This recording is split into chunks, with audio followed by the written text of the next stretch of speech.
Saya pikir Jering itu pintar. Ternyata sama bodohnya sama saya.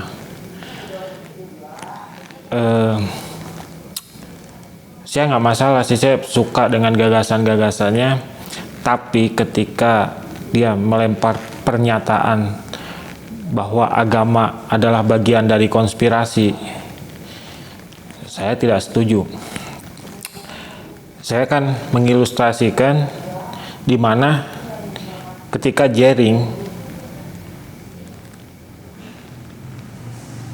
buat pernyataan di Kompas TV sama Aiman sama profesor satu lagi ya. Saya hanya fokus ke ini. Masyarakat Indonesia percaya sama agama. Enggak. Mayoritas. Masyarakat Indonesia percaya sama Tuhan, enggak, mayoritas. Saya berani bilang agama itu salah satu teori konspirasi juga, karena tidak ada bukti-bukti sains. Kalian tidak bisa memakai standar ganda menuduh orang yang percaya teori konspirasi adalah orang yang halusinasi atau yang bodoh segala macam. Tapi Anda masih sangat percaya sama agama. Sementara itu, apa ada bukti faktualnya? Tidak ada kan? Semua itu hanya katanya. Nah, seperti itu Jering bilang dengan lantang. Saya ingin bertanya, apakah Jering punya data kalau agama bagian dari konspirasi? Sebenarnya ini sudah lama sih ya, udah lama masalah-masalah gini, orang-orang kayak gini dari orang-orang VOC dulu, ada sebagian dari Freemason juga, terus berimbas ke antek-antek PKI. Waktu saya kecil, ketika itu kok masih percaya sih sama Tuhan? Nah, itu udah lama saya dengar, cuman ketika Jering bermain data, Jering bermain data di sini, silahkan tunjukkan kalau agama itu adalah bagian dari teori konspirasi. Saya mulai tidak setuju dengan pernyataan Jering. Awalnya saya suka dengan tulisan dan gagasan-gagasan Jering di postingan di IG ya, karena saya percaya akan Tuhan yang diajarkan dalam agama saya. Ya, meskipun saya bukan ustadz, saya berhak angkat bicara kan. Oke, agama tidak ada bukti sains, tapi ada beberapa fakta yang tercatat dalam Al-Quran tentang perang Israel dan Palestina. Salah satu contoh buktinya ya. Apakah itu kebetulan? Kalau Jering suka membuat pola dari benang yang ditarik, saya juga dulu pernah seperti itu, membuat pola dari benang, ini bagian ini, kasus ini, tarik ini, ketemunya di sini, ketemunya di sini. Kan berpola katanya. Ya, kalau Jering suka membuat pola dari benang, silahkan cari sendiri datanya dalam Al-Quran. Salah satunya ini ya, salah satunya ada dalam surat Al-Baqarah 120. Ya, silakan cari sendiri, karena Jering ketika ditanya data, ya silakan buka ini, silakan buka itu, silakan buka ini. Oke, saya juga mengikuti seperti itu, dan itu juga ada datanya. Silakan Jering buka sendiri. Salah satunya dalam surat Al-Baqarah 120. Bagaimana dengan mereka saintis atau ilmuwan Islam seperti Jabir Ibnu Hayyan, Al-Khawarizmi, atau Al-Kindi? Mereka beragama dan percaya adanya Tuhan.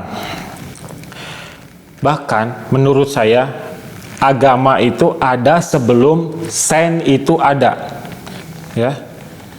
Tapi dalam Al-Quran tercatat kalau manusia akan berkembang, teknologi akan ada. Silahkan Jering cari dalam Al-Quran. Data-datanya juga ada tertulis di situ dalam Al-Quran. Gini, dulu ada seorang yang, bahkan saya dulu pernah mempertanyakan keberadaan Tuhan. Dulu saya pernah saya mempertanyakan bahkan ke orang yang ahli fisika lah ya, bisa dibilang profesor. Ini cerita dari orang juga ya, bukan dari saya, karena saya pernah mengalami seperti ini. Dia bertanya karena ingin ada jawaban yang di luar nalar atau di luar ekspektasi dianya, atau yang dianggap dianya keren. Dia bertanya kepada ahli fisika atau profesor kan. Jadi begini betulnya, jika Allah menciptakan segalanya, berarti Allah juga menciptakan kejahatan.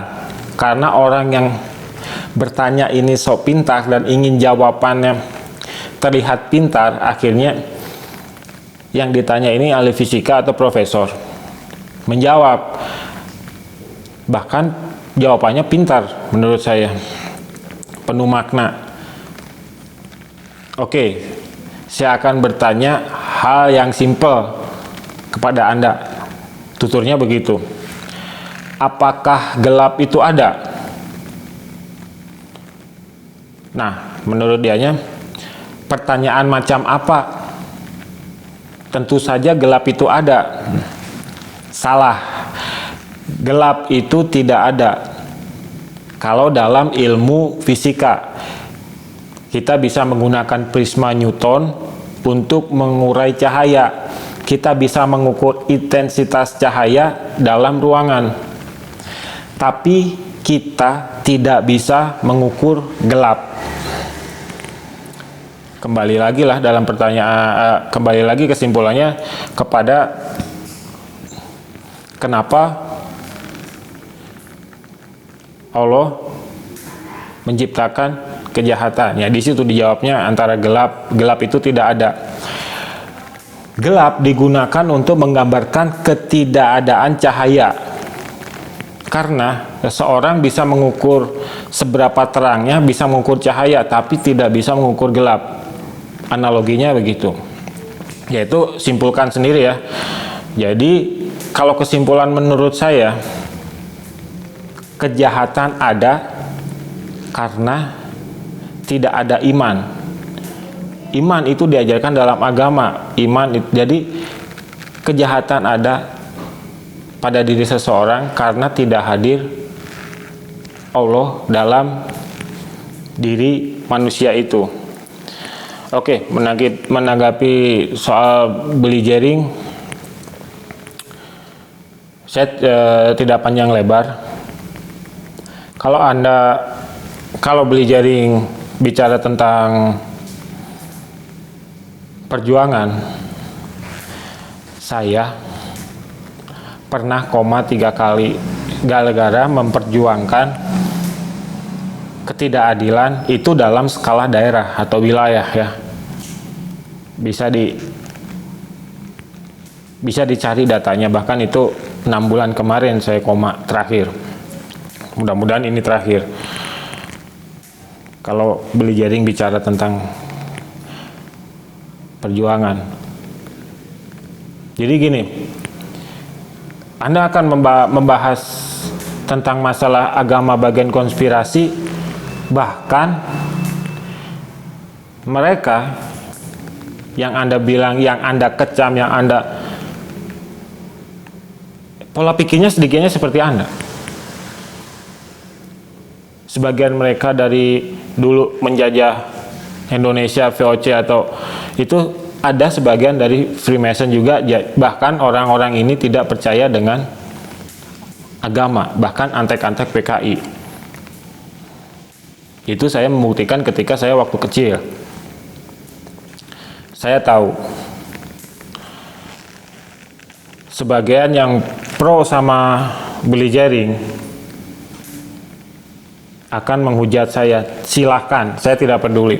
Silahkan Anda komentar apapun, silahkan Anda bersudut pandang apapun, tapi ingat, just me, hanya saya. Ketika Anda bicara tentang keluarga saya, akan saya cari sampai kemanapun. Kalau Anda hanya komentar tentang saya, akan menjelekkan saya, menjatuhkan saya, silahkan. Bebas. Tapi ingat, jangan membawa keluarga saya dalam Anda berpendapat atau berkomentar. Cukup itu aja.